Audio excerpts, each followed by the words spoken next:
ఎట్టో అసలు వీళ్ళు పని పాట అని నేను చూసిన. హలో, వచ్చాడు అతను? రాలేదా? ఏ పెళ్ళా? ఆయన కదా, పక్కింటోడిదా? పక్కింటోడి పెళ్ళికి కూడా లీవులు తీసుకుంటున్నారా? అంటే ఆయన లీవ్ తీసుకునే విషయం నాకు ఇప్పుడు దాకా తెలీదు. ఎందుకు వస్తారే బాబు? సరే, ఇక్కడ ఎవరో వస్తున్నాను చూసి చెప్తా మళ్ళీ. అది ఈ కూడా నేను చెప్పాలా? మూడో ఎకరాలను కూడా పెట్టుకుంటే ఇట్లాగే ఉంటుంది. చూసరా క్లీనరు కొత్త చెట్టు కనుక్కున్నాడా? మాసిపోద్దని చెప్పి క్లీన్ చేయట్లేదా? ఆడి చెట్టు ఇప్పించి క్లీన్ చేయించు.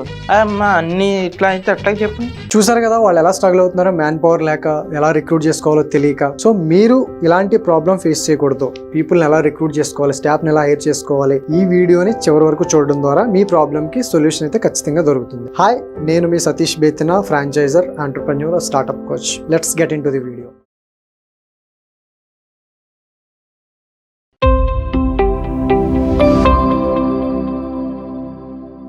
First point, do not hire the best ones, always hire the right one, right people, right person. ఎందుకు ఇలా చెప్పానంటే, చాలా మంది ఎక్స్పీరియన్స్డ్ పర్సన్ కోసం, నాకు ఎక్స్పీరియన్స్డ్ పర్సన్ కావాలని చూస్తారు. అనవసరం, వేస్ట్. అలాంటి వాళ్ళ కోసం అసలు చూడొద్దు. ఎందుకంటే మిమ్మల్ని అడ్వాంటేజ్ గా తీసుకుంటారు. వాళ్ళు 30,000 40,000 అడుగుతుంటారు. అసలు అవసరమే లేదు అలాంటి పర్సన్ మనకి. ఇదేం అంత పెద్ద రాకెట్ సైన్స్ అయితే కాదు. Modern tea outlets. మీరు జస్ట్ ఒక SOP ప్రిపేర్ చేసుకోండి. SOP అంటే స్టాండర్డ్ ఆపరేటింగ్ ప్రొసీజర్. గూగుల్లో వెతికినా కూడా దొరుకుతాయి. అందులో ఒక టీ తయారు చేయాలి అంటే ఎంత టీ పౌడర్ వేయాలి, ఎంత వాటర్ వేయాలి, ఎంత మిల్క్ వేయాలి అనేది ఎక్సెల్ షీట్ లో ప్రిపేర్ చేసుకుని మీరు ఏదైనా గోడకి అతికించారంటే అది చూసుకుని కూడా మీరు ఐటమ్స్ ఆర్డర్ వచ్చినప్పుడు చేసేయచ్చు. చాలా ఈజీగా ఉంటుంది ప్రాసెస్. మేము అలాగే చేస్తాం. మా ఫ్రాంచైజీకి కూడా మేము SOPs మేమే ప్రొవైడ్ చేస్తాం. సో అలాగే ట్రైనింగ్ కూడా ఇస్తాం. సో అందుకని మీరు బెస్ట్ వన్ కోసం చూడకుండా ఎవరైతే మీ దగ్గర అవుట్లెట్కి వస్తారో రైట్ పీపుల్ అలాంటి వారిని హైర్ చేసుకుంటే వాళ్ళకి 1 డేలో ట్రైనింగ్ ఇవ్వచ్చు. పెద్ద కష్టమేం కాదు, చాలా ఈజీ. సెకండ్ పాయింట్, మీకు ఎంతమంది కావాలో మీకు అసలు తెలిసి ఉండాలి. ఫస్ట్ చాలా మందికి ఎంతమంది స్టాఫ్ కావాలో కూడా తెలియదు. మీరు ఏ లొకేషన్ లో పెట్టారు, షాప్ సైజ్ ఎంత ఉంది, మీ దగ్గరికి ఎంతమంది వస్తున్నారు, ఎంత సేల్ అవుతుంది అనేది ముందుగానే ఎక్స్పెక్ట్ చేసి మీకు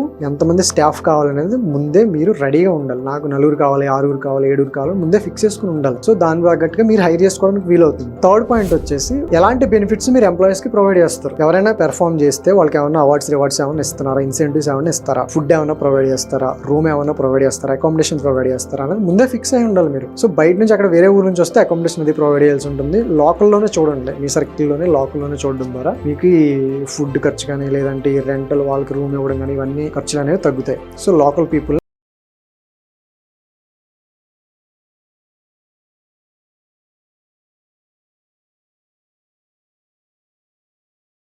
ఉండాలి. పార్ట్ టైం అంటే పీక్ అవర్స్ లో చాలా మంది మార్నింగ్ 6 to 10, ఈవినింగ్ వచ్చేసి 4 to 8 to 9 వరకు కూడా ఉంటుంది. ఇవి పీక్ అవర్స్, బిజినెస్ ఎక్కువ జరుగుతుంది. ఈ టైంలోనే వచ్చి వెళ్ళిపోవాలి అనుకుంటే చాలా మంది స్టూడెంట్స్ అవైలబుల్ గా ఉంటారు. వాళ్ళకి 100-200 అలా పే చేస్తే మీకు పార్ట్ టైం వచ్చి ఆ 4 hours వర్క్ చేసి వెళ్తారు. సో ఇదైతే మేము కూడా మా అవుట్లెట్స్ లో ఇది చాలా బాగా ఇంప్లిమెంట్ అయితే చేస్తాం. చాలా మంది వచ్చి చేసి వెళ్తూ ఉంటారు. ప్రాబ్లం అయితే ఉండదు. మీకు పార్ట్ టైం కావాలో, ఫుల్ టైం కావాలో ముందే ప్రిపేర్ చేసుకుని మీ కీ పర్సన్స్, కీ వర్క్ ఏదైతే ఉంటుందో, ఇంపార్టెంట్ వర్క్ ఏదైతే ఉందో దానికి ఫుల్ టైం పెట్టుకుని ఇలాంటి పీక్ అవర్స్ లో పార్ట్ టైంలో వచ్చి వెళ్ళిపోయేలా చూసుకోండి. ఇది కూడా మీకు హైరింగ్ కి చాలా బెస్ట్ ఆప్షన్ అవుతుంది. ఫిఫ్త్ పాయింట్ వచ్చేసి ఎలిజిబిలిటీ రిక్వైర్మెంట్. అసలు మీకు కావాల్సిన స్టాఫ్ వాళ్ళు ఎవరు, ఎక్కడ ఉండాలి, మీ ఎక్కడ దొరుకుతారు, వాళ్ళకి క్వాలిఫికేషన్ ఏంటి, వాళ్ళు ఏం చదువు ఉండాలి, వాళ్ళకి రైటింగ్, రీడింగ్ వచ్చి ఉండాలా, లేకపోతే అవసరం లేదా, ఇవన్నీ ముందే ప్రిపేర్ అయి ఉండాలి. మీరు ముందే మీకు తెలిసి ఉండాలి.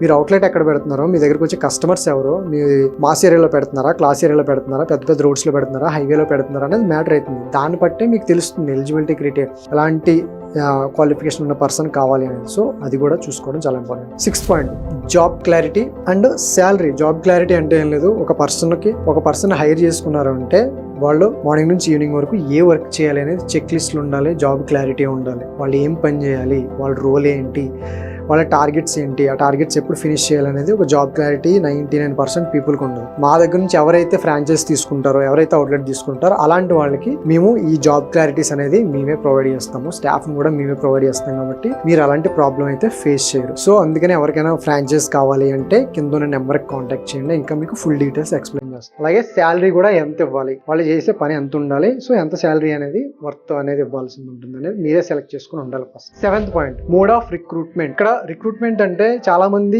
అపోహ ఉంటుంది అనమాట. ఇన్నోస్ పెట్టుకోవాలి, లేదంటే అవుట్ సోర్స్కి ఇచ్చేయాలా అని చెప్పి. సింపుల్, ఇక్కడ అవుట్ సోర్స్కి ఇవ్వడం ద్వారా ఏమవుతుందంటే వాళ్ళే స్టాఫ్ని రిక్రూట్ చేసి మీకు పంపిస్తూ ఉంటారు. వాళ్ళు కొంచెం అమౌంట్ ఛార్జ్ చేస్తూ ఉంటారు. సో అమౌంట్ ఇవ్వడం ఎందుకులే అని చెప్పేసి ఇన్నోస్ ట్రై చేస్తారు, ఇబ్బందులు పడుతూ ఉంటారు అనమాట. సో అవుట్ సోర్స్ ఇవ్వడం ద్వారా మీకైతే ఇబ్బంది అయితే అసలు ఉండదు. వాళ్ళే స్టాఫ్ని పంపిస్తారు. ఒకవేళ మానేస్తే మళ్ళీ ఇంకొకరిని వాళ్ళే పంపిస్తారు. కొంచెం మీకు ఖర్చుతో కూడుకున్న పని కానీ బట్ ఈజీ అవుతుంది. ఒకవేళ ఇన్ హౌస్ తీసుకుంటే మీరు ఇవన్నీ ఆన్లైన్లో కానీ చిన్న చిన్న పోస్టులు పెట్టి చిన్న చిన్న యాడ్స్ రన్ చేసుకుని మీ స్టాఫ్ గురించి ఇక్కడ లోకల్లో కొంచెం పబ్లిసిటీ చేసుకుని మీకు స్టాఫ్ కావాలని మీరు కొంచెం కష్టపడాల్సి ఉంటుంది. ఇది కూడా ముందే ఫిక్స్ అయ్యింది, అవుట్ సోర్స్ ఇవ్వాలా మేమే హైర్ చేసుకోవాలి. 8th point, when to hire, ఎప్పుడు హైర్ చేసుకోవాలి. అసలు ఒక అవుట్లెట్ స్టార్ట్ చేసే ముందు మన అవుట్లెట్ ఎప్పుడు ఓపెన్ అవుతుంది, ఎప్పుడు ఏ వర్క్ జరుగుతుంది, ఎప్పుడు ఒక 15 days before me outlet open చేయడానికి ఒక 20 days బిఫోర్ కానీ 15 days బిఫోర్ కానీ సెర్చ్ చేయండి స్టాఫ్ కోసం. ఇవన్నీ ఫిక్స్ చేసుకుని వాళ్ళ జాబ్ క్లారిటీ ఏంటి, శాలరీ ఎంత ఇవ్వాలి, ఎలాంటి బెనిఫిట్స్ ఇవ్వాలి ఫిక్స్ చేసుకుని అప్పుడు స్టాఫ్ కోసం మీరు సెర్చ్ చేయండి. ఆ తర్వాత వాళ్ళని ఎప్పుడు హైర్ చేసుకోవాలంటే 15-20 days ముందే హైర్ చేసుకుని పెట్టుకోండి. ఏం పర్లేదు, 20 days శాలరీ ఇచ్చినా కానీ అప్పటికప్పుడు అంటే ఎవరో దొరకరు. ఒకవేళ మీకు 6 people కావాలంటే 8 హైర్ చేసుకోండి, 4 కావాలంటే 6 హైర్ చేసుకోండి. దీని ద్వారా మీకు ప్రాబ్లం లేకుండా, ఎందుకంటే ఒకరిద్దరు ఖచ్చితంగా మానేస్తారు ఈ జర్నీలో. మీ ఆపరేషన్స్ మీ సేల్స్ అనేది ప్రాబ్లం లేకుండా జరగాలంటే ఒక ఇద్దరిని ఎక్స్ట్రాగానే హైర్ చేసి పెట్టుకోండి. 9th point, training content. ఎవరైనా స్టాఫ్ మీ దగ్గరకు వచ్చినప్పుడు అసలు వాళ్ళకి ఎలాంటి కైండ్ ఆఫ్ ట్రైనింగ్ ఇవ్వాలి, ఎందులో ట్రైనింగ్ ఇవ్వాలి, పీపుల్ మేనేజ్మెంట్లోనా, కస్టమర్ మేనేజ్మెంట్లోనా, లేదు అంటే సేల్స్లోనా, లేదు అంటే అకౌంట్సా, లేదంటే ఆపరేషన్సా, స్టాక్ మెయింటైన్ చేయడమా, స్టాక్ పర్చేస్ చేయడమా, ఇలా చాలా ఉంటాయి. సో ఇలాంటి ఇవన్నీ అన్నీ కలిపి చేయాలా. ఇలాంటిది ముందే ప్రిపేర్ చేసుకుని వాళ్ళకి 1 week ఒకసారి కానీ 10 days ఒకసారి కానీ ట్రైనింగ్ ఇస్తూ ఉండాలి. ట్రైనింగ్ ఇవ్వడం ద్వారా వాళ్ళు ఇంకా బెటర్ అవుతారు, మీకు మంచిగా కస్టమర్స్తో మంచిగా బిహేవ్ చేసి మంచి బిజినెస్ అయితే చేయగలుగుతారు. సో మా దగ్గర అయితే ఎవరైతే ఫ్రాంచైజ్ తీసుకుంటారో వాళ్ళందరికీ వాళ్ళ స్టాఫ్కి మేమే పంపిస్తాము, ట్రైనింగ్ ఇచ్చి పంపిస్తాం కాబట్టి చాలా ఎఫెక్టివ్గా వర్క్ చేయగలుగుతారు. అందుకనే ఫ్రాంచైజ్ తీసుకున్న వాళ్ళు ప్రాబ్లం అయితే అస్సలు ఫేస్ చేయరు మా దగ్గర ఎవరైతే ఫ్రాంచైజ్ తీసుకుంటారు.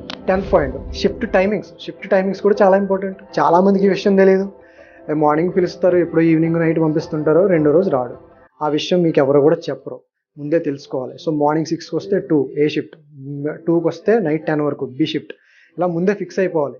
మీ దగ్గరకు వచ్చినప్పుడే వాళ్ళకి చెప్పేయాలి ఈ టైమింగ్స్ ఉంటాయని. మీ డ్యూటీ రోస్టర్ కూడా మెయింటైన్ చేయాలి, ఏ షిఫ్ట్ వస్తున్నారు, ఏ టైంకి వస్తున్నారు, ఏ టైం చేసి దానికి తగ్గట్టుగానే మీరు శాలరీస్ కూడా ఇస్తారు కాబట్టి మీకు క్లారిటీ ఉంటుంది. ఇవి ఎవ్వరు కూడా మెయింటైన్ చేయరు.